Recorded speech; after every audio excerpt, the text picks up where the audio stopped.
सुश्री बहन मायावती अगर इस नाम को सियासत की शतरंज का वजीर कहें तो गलत नहीं होगा। वही वजीर जो सत्ता के सिंहासन की तरफ अगर चाल भी चल दे तो वह सिंहासन डगमगाने लगे। लेकिन कुछ सालों तक यह वजीर शांत क्या रहा, प्यादे भी सिर चढ़कर बोलने लगे, इतना उधम मचाने लगे कि पानी सिर से ऊपर जाने लगा। फिर क्या था, वजीर को एक बार फिर यह बताने उतरना पड़ा कि टाइगर अभी जिंदा है। मायावती सालों के ब्रेक के बाद एक बार फिर मैदान में उतर चुकी हैं। उतरते ही उन्होंने सबसे पहले तो पार्टी में मनमानी करने वाले अपने सगे भतीजे आकाश आनंद और उनके ससुर अशोक सिद्धार्थ को ठिकाने लगाया। दोनों को पार्टी से निकालने के बाद अब मायावती एक्शन मोड में हैं। वह चुन चुनकर हमला कर रही हैं। इस बार निशाने पर आए हैं भीम आर्मी चीफ चंद्रशेखर आजाद और पुराने साथी रहे स्वामी प्रसाद मौर्य। नमस्कार, मैं हूं मोहित त्रिपाठी और आप देख रहे हैं UP city live. Basapa supremo Mayawati ने सोमवार को भीम आर्मी चीफ चंद्रशेखर आजाद और स्वामी प्रसाद मौर्य पर गंभीर आरोप लगाए। दावा किया कि बसपा को कमजोर करने की कोशिश की जा रही है। चंद्रशेखर आजाद का नाम लिए बिना मायावती ने कहा कि कुछ स्वार्थी नेताओं को आगे कर छोटी पार्टियां बनवाई जा रही हैं ताकि बहुजन समाज का वोट बांटा जा सके। उन्होंने बसपा कार्यकर्ताओं को सचेत रहने की अपील भी की।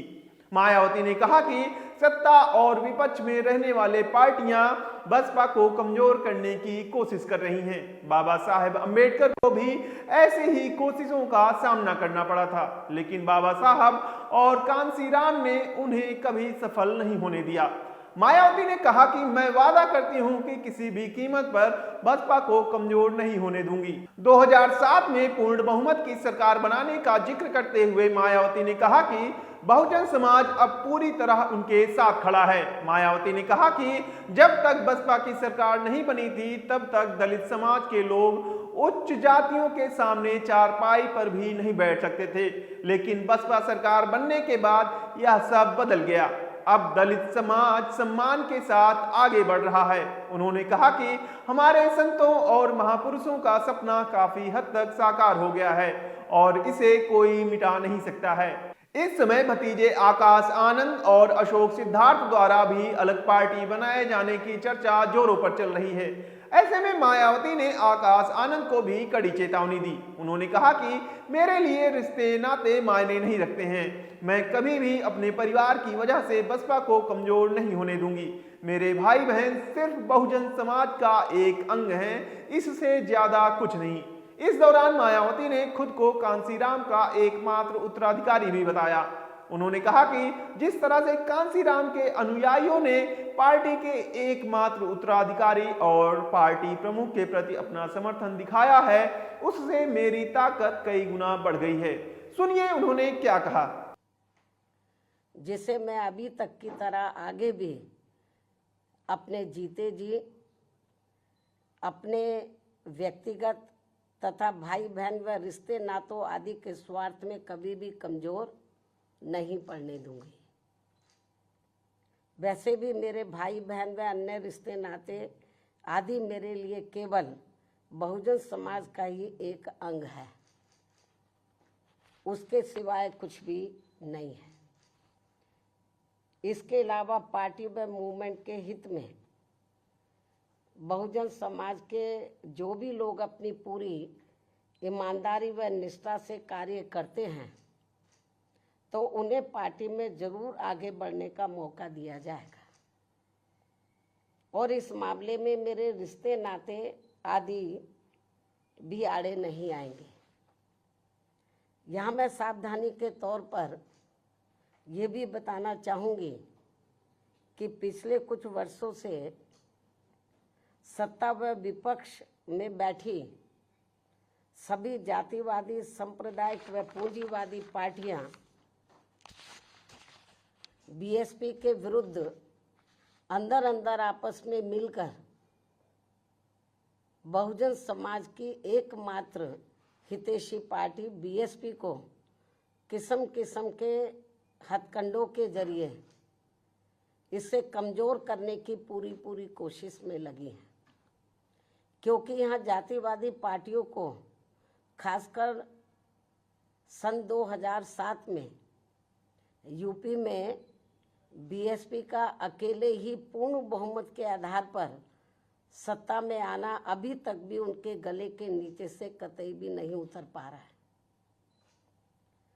और तभी से यहाँ सभी जातिवादी व खासकर दलित विरोधी पार्टियां किस्म किस्म के हथकंडे इस्तेमाल करके बीएसपी को कमजोर व खत्म करने में लगी है। इसी प्रकार बाबा साहब डॉक्टर भीमराव अंबेडकर के जीते जी भी इन्हीं जातिवादी पार्टियों ने इनके कारवां को किस्म किस्म के हथकंडे इस्तेमाल करके उसे कमज़ोर व ख़त्म करने का पूरा प्रयास किया था, जिसे बाबा साहब ने व बाद में मान्यवर श्री कांशीराम जी ने भी इनके मंसूबों को पूरा नहीं होने दिया है।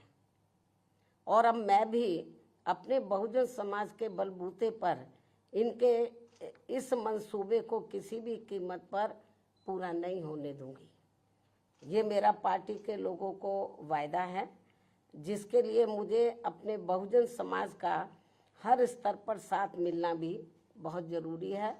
और अच्छी बात यह है कि बहुजन समाज पूरे तन मन धन के साथ अब मेरे साथ खड़ा है, अभी भी खड़ा है। इतना ही नहीं बल्कि दलित व अन्य उपेक्षित वर्गों के लोगों को ये मालूम है कि ये लोग यूपी में बीएसपी की पूर्ण बहुमत की सरकार बनने से पहले यहाँ जातिवादी उच्च वर्गों के लोगों के सामने, यानी कि जो बहुजन समाज के लोग हैं, खास तौर से दलित वर्ग के लोग, यहाँ जातिवादी उच्च वर्गों के लोगों के सामने ना तो चारपाई पर बैठ सकते थे और ना ही उनके बराबर की कुर्सी पर भी बैठने की हिम्मत जुटा सकते थे। लेकिन सन 2007 में बीएसपी की अकेले पूर्ण बहुमत की सरकार बनने के बाद से ये सब अब काफ़ी कुछ बदल गया है। अब ये लोग उनके बराबर में चारपाई व कुर्सी आदि पर भी पूरे सम्मान के साथ बैठ सकते हैं। ये जो बहुजन समाज के लोग हैं, यही है वास्तव में यहाँ सही सामाजिक परिवर्तन। यही है वास्तव में यहाँ सही सामाजिक परिवर्तन, जिसे मेरे नेतृत्व में बनी बीएसपी की सरकार ने लाया है। लोग सामाजिक परिवर्तन की बहुत बात करते हैं, लेकिन उसको धरातल पे कभी उतारते नहीं हैं। लेकिन मेरे नेतृत्व में सन 2007 में जब अकेले पूर्ण बहुमत की सरकार बनी तो इसे मैंने धरातल पे उतारा है, जिससे यहाँ यूपी में हमारे संतों, गुरुओं व महापुरुषों का काफ़ी हद तक सपना साकार हुआ है, जिसकी वास्तव में पूरी देन मान्यवर श्री कांशीराम जी की है। और ये सब यहाँ समाज में परिवर्तन लाने के मामले में इतिहास के पन्नों में जरूर लिखा जाएगा। इसके साथ ही बीएसपी की सरकार ने ही यहाँ यूपी में इन वर्गों के लोगों को, यानी कि बहुजन समाज के लोगों को काफ़ी हद तक अपने पैरों पर खड़ा किया है। अपने संतों, गुरुओं व महापुरुषों को भी विभिन्न स्तर पर पूरा आदर सम्मान दिया गया है, जिसे लोग कभी भी नहीं भुला पाएंगे। लेकिन ये सब यहाँ सभी जातिवादी पार्टियों के गले के नीचे से अभी तक भी नहीं उतर पा रहा है।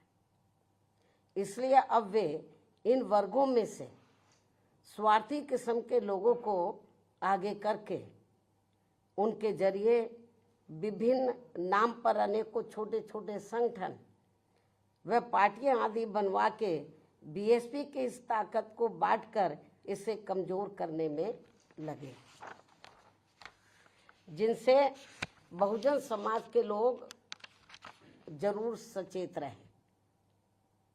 यही समय की मांग है और यही पार्टी व मूवमेंट के हित में इनका सही कदम भी हो। अगर आपको हमारी यह रिपोर्ट पसंद आई हो तो वीडियो को लाइक करें, शेयर करें और यूपी सिटी लाइव को सब्सक्राइब करना ना भूलें। नमस्कार।